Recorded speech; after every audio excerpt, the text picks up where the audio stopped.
it up. Dance all night, get real loose. You don't need no bad excuse. Dance all night with anyone. Don't let nobody pick your phone. Shake it up. Shake it up. Yeah, shake it up. Shake it up.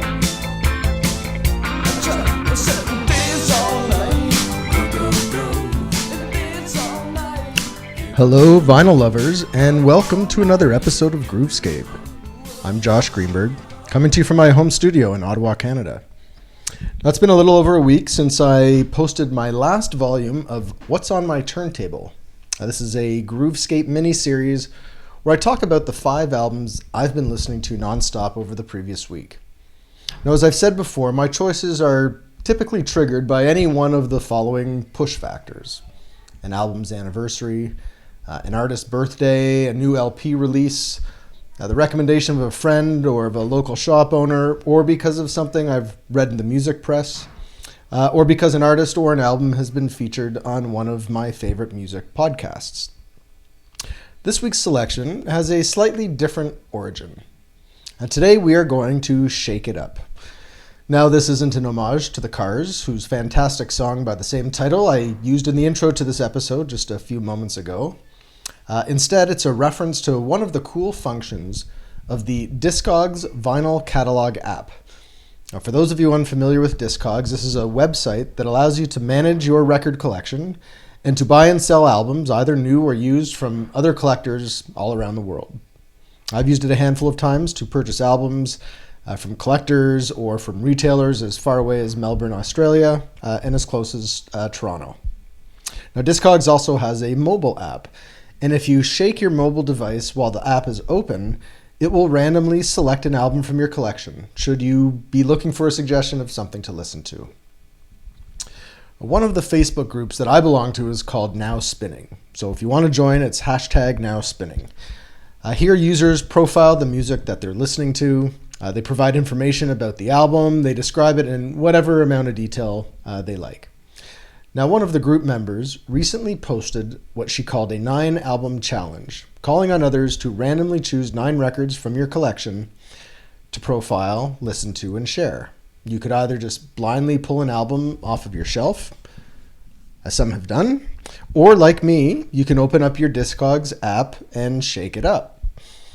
Now, there isn't time for me to talk about all 9 of the albums that my Discogs app randomly generated, but I'm going to talk about 5, and these are the 5 that I spent most of the last several days listening to.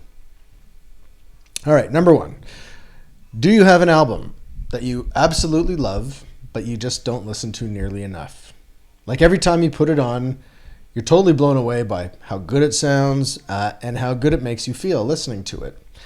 And every time this happens, you tell yourself, I really need to spend more time with this record, only to repeat the same experience a few months later. Now, Alabama Shakes, Sound and Color, is that album for me. Now, this was nominated for 2 Grammys, I think in 2015, for Best Album and Best Alternative Music Album. Sound and Color is the sophomore LP of the band that brought us Boys and Girls, Alabama Shakes, their debut album, absolutely stunning record that established the band's reputation as a new face of contemporary soul. Now, the genre-bending turn they took with Sound and Color, by contrast, makes this album all the more incredible. It would have been easy for the band to elevate the formula that made Boys and Girls such a smash. But they didn't do that. Instead, and fronted by the incredible Brittany Howard, the band took a different direction. Second albums are always really, really hard to produce when they follow a massively successful debut. Demands confidence on the part of both the artist and their producer, total faith from the label, in this case ATO Records. Making a brilliant second album without reproducing the formula of the debut it's fucking risky. But when it works, it can be absolutely brilliant. And Sound and Color is simply that. It's a brilliant album.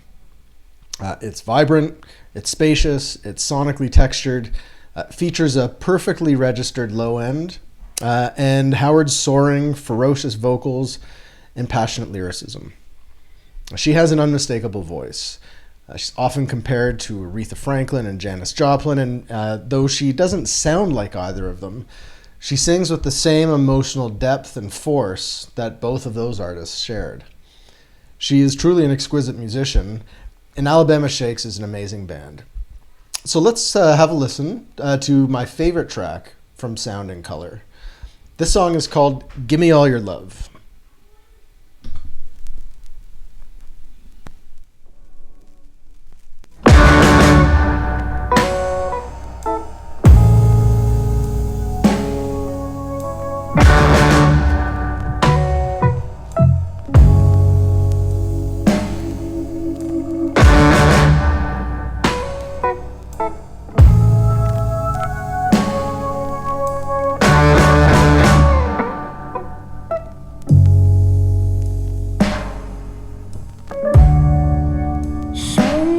Is going on,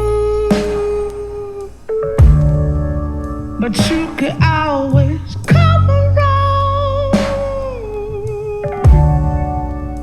Why don't you sit with me for just a little while? Tell me what's wrong. And you just give me all your love.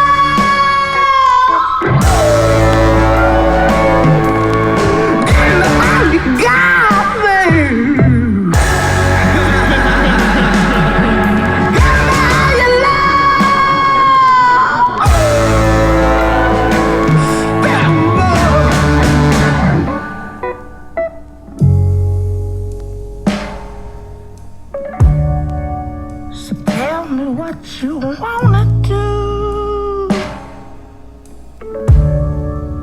You say the word doesn't feel you. Great song. That is Gimme All Your Love by Alabama Shakes off their 2015 double Grammy nominated album Sound and Color, released by ATO Records. Now, I've been meaning to do an episode on supergroups. And if and when I do, the Dead Weather will definitely be featured. Now, I don't know if you know the Dead Weather, and if you don't know what you're missing. This band was formed in 2009 in Nashville and is composed of Alison Mosshart, who is the lead singer of The Kills, Jack White, of course, of White Stripes fame, also the Raconteurs, and his remarkably successful solo career. With the Dead Weather, he plays drums.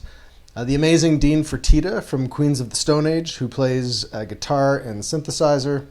And Jack Lawrence, bassist for the Raconteurs, the Greenhorns, and City and Color, who plays bass. The Dead Weather played one of the best live shows I've ever seen. This was back in July of 2009 when they were touring their debut album. That album is called Whorehound. Dodge and Burn, which Discogs randomly generated as one of my spins of the week, is the band's third album, and it's released on Jack White's label, Third Man Records. So some supergroups work really, really well. Others don't. The Dead Weather is fucking great. They blend really, really nicely all of the bass elements. You've got the lo-fi sonics and high energy of the White Stripes. You've got a foundation of blistering, muscular guitar from Queens of the Stone Age. You've got Mosshart's heavy, raspy, super sexy soul and blues singing. You've got a solid and really consistent low end in the bass line delivered by Jack Lawrence. It's just, the band is just amazing. Now, Dodge and Burn was released in 2015, second album I'm talking about today, from 2015. It's a complete album, front to back. If you're into alt-rock, post-punk, classic rock, R&B, all of that and more, then you're going to love this album. Consequence of Sound described the band's approach to this LP as a balls-to-the-wall production, by which they meant the band simply tried everything and anything, all under the umbrella of creative autonomy and high-yield risk-taking.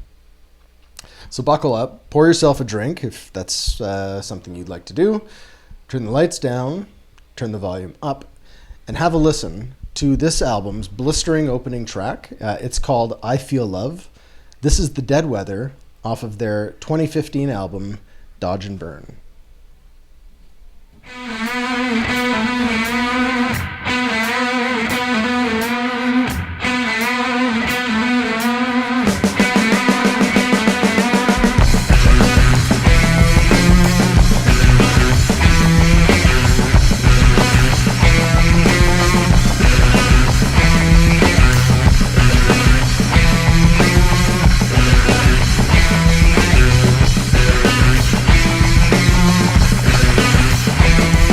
Nothing's in color across the desert, nothing's alive.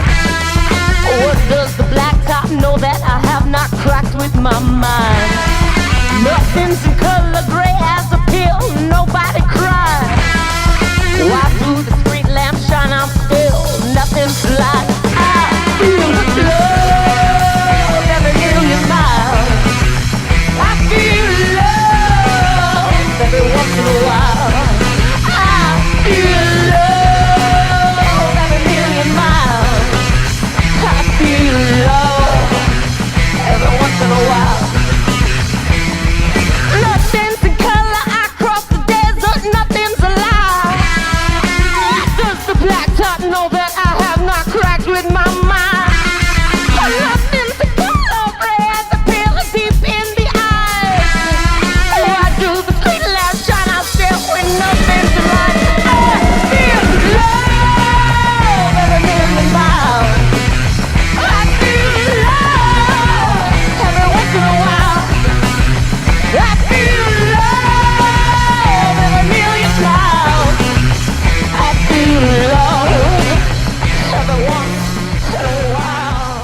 So that is I Feel Love by The Dead Weather off their third album, Dodge and Burn, which was released in 2015 on Third Man Records. Now, number 3. I was very excited when Palma Violets released their debut album, 180, on the Rough Trade label back in 2013. Palma Violets is a London-based quartet who was heralded by the very fickle UK music press as the next big thing. The, quote, anointed saviors of indie rock, as the Guardian newspaper reported at the time. The album's lead track, Best of Friends, was also its first single and was chosen by NME magazine as the top song of 2012. This band was young, brash, confident. They had developed a reputation for delivering an awesome live show. These are all essential ingredients when you've been tapped as the heir apparent to The Clash, Radiohead, The Libertines, and Arctic Monkeys. Now, Palma Violets straddles the genres of garage rock and post-punk with a sound that's very heavy on reverb, trebly guitars, reedy organ, and clattering drums. This is not a polished sound. The rough edges are, in fact, part of the charm. Lyrically, the songs are laddish in orientation, and the album is just a shitload of fun to listen to. 180 was the band's debut LP and offered a ton of promise. Their second album was called Danger at the Club. It was also released in 2015 and is one that I quite like, but was received very poorly by music critics. And within a year of its release, the band was done. They quietly split up. Band members went their own way, which is really too bad because Palma Violets just had loads of potential. Now, I do think that 180 is a really good album. If you ever find it on a sale rack, at a flea market, at a record show, it's definitely worth a pickup. There are a lot of really great tracks. I was going to play the aforementioned lead track and debut single, Best of Friends, but as I was listening to this album over the last few days, I was reminded that there are just so many other options. And so the song I'm going to play is, right now anyway, is my favorite on the album. It's the second track on side B, and it's called Johnny Bag of Donuts. Now, according to the NME, the song's titular character was a studio engineer in the 60s and 70s whose expertise was fade-outs, and whose fee, allegedly, was always the same, £500 and a bag of donuts. This is Palma Violets off their 2013 debut album 180, released by Rough Trade, and the song is Johnny Bag of Donuts.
I am really bummed out that Palma Violets called it quits, because that is a great song, and it comes off of a great album.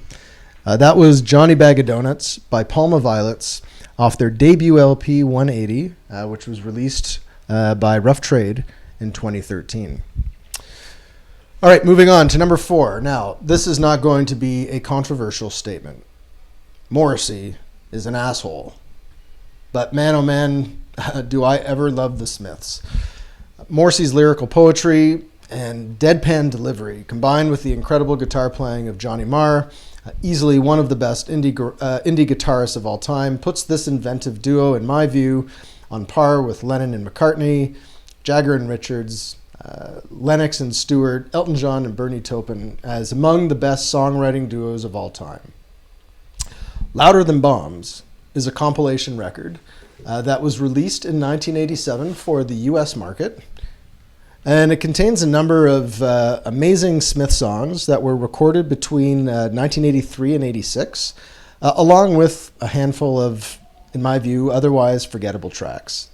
Some of the songs on this album appear on one of the 4 standard Studio Smiths LPs. But the Louder Than Bombs also includes a collection of singles, B-sides, outtakes, and live performances, which makes it really difficult to assess Louder Than Bombs as a coherent album. Instead, it's simply a collection of songs, some which are better than others. Now, highlights for me include Is It Really So Strange, Shoplifters of the World Unite. There's a great live version of Hand in Glove, and one of my all-time favorite Smiths singles, Sheila Take a Bow, which includes some of Morrissey's best lyrics. How could someone so young sing words so sad? And boot the grime of the world in this boot the grime of this world in the crotch dear. Sheila Take a Bow was the band's highest peaking single. It reached number 10 on the UK singles chart.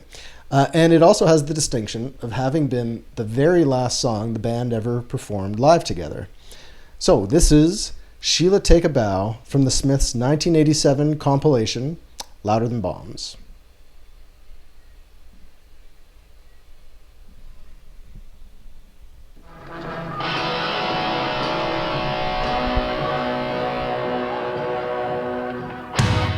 Is it wrong to want to live on your own?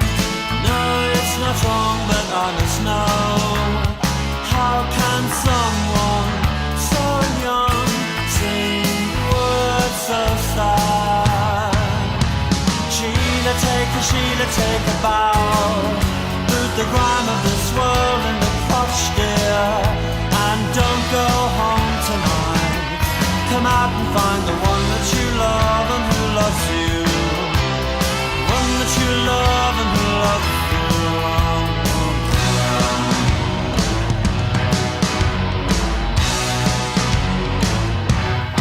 Is it wrong not to always be glad? No, it's not wrong, but I must start. How can someone so young sing words so sad? Sheila, take a bow. Boot the grime of this world in the crotch, dear. And don't go home tonight. Come out and find the one that you love and who loves you. The one that you love and who loves you.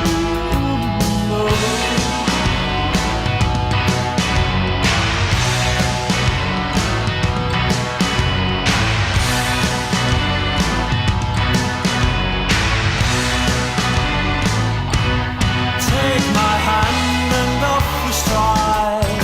Oh, la la la la la la la. You're a All right, now, so that was Sheila Take a Bow, and that comes off the Smiths' 1987 compilation, Louder Than Bombs. We come now to number 5. Now, when I started to really begin accumulating a record collection a few years ago, my buddy Darren texted me to ask if I had a copy of Motörhead's Ace of Spades. Darren owns a local record store, Vertigo Records, which I've talked about in previous episodes, and he's a huge Motörhead fan. Always drinks a bottle of Jack Daniels in honor of Lemmy Kilmister's birthday. For listeners unaware, Lemmy is the band's lead singer and absolute ripping bassist. Motörhead is a power trio, rounded out by Fast Eddie Clark on guitar and drummer Phil Filthy Animal Taylor. Now, a mint copy of Ace of Spades happened to come into the shop. This is the band's best-known album. Darren simply decreed that it had to be mine, sent me a text, and we made a deal. And I'm a lucky guy this way. Darren takes good care of my music needs, and this certainly was no exception. Now, if you live in or near Ottawa, do make sure you visit Vertigo Records. They're on Bank Street South in Old Ottawa South. Now, I'm not a metal fan by any stretch of the term. I'm a big Zeppelin fan, but despite the history books identifying Zeppelin as a heavy metal pioneer, I've always thought of them more as a heavy blues band. But I did listen in the 80s to a lot of glam metal, Motley Crue, Rat, Quiet Riot. I'm still a big Iron Maiden fan. I enjoy some Metallica and have come to really appreciate Motörhead. But I'm not an expert. I'm not an aficionado. Ace of Spades is the only Motörhead album that I own. But I reckon if you're going to be a casual listener like me, this is probably the only record that you need. Ace of Spades was released in 1980. It's the band's fourth studio album, and it combines some really fucking great heavy metal riffs with the wild energy of punk rock. In short, Ace of Spades is kick-ass heavy rock and roll with lyrical themes that took up fairly conventional subject matter. The title track, of course, Ace of Spades, is a song about gambling. Live to Win is about the struggles of the underdog. The Chase is better than the catch. Love Me Like a Reptile. Jailbait. You know, it doesn't take a stretch of the imagination to figure out what these songs are all about. Now, I'd be remiss not to play the title track. It's Motörhead's best-known song, and for good or bad, it opened up their music to a much larger global audience than they'd enjoyed previously. So, this is Ace of Spades. It's the title track on Motörhead's most iconic album, ranked by Rolling Stone as one of the 500 best albums of all time.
So that is it for this episode of Groovescape's weekly series, What's on My Turntable. All 5 albums I featured this week: Alabama Shakes, Sound and Color, The Dead Weather, Dodge and Burn, Palma Violets, 180, The Smiths, Louder Than Bombs, and Motörhead, the Ace of Spades, were all selected following a good shake of my Discogs drive. If you're a vinyl collector, you definitely need to download Discogs. Start cataloging your collection. I'm going to be back next week. I'm going to share then some albums that I still can't stop listening to. Until then, enjoy your music, be good to each other, and stay safe.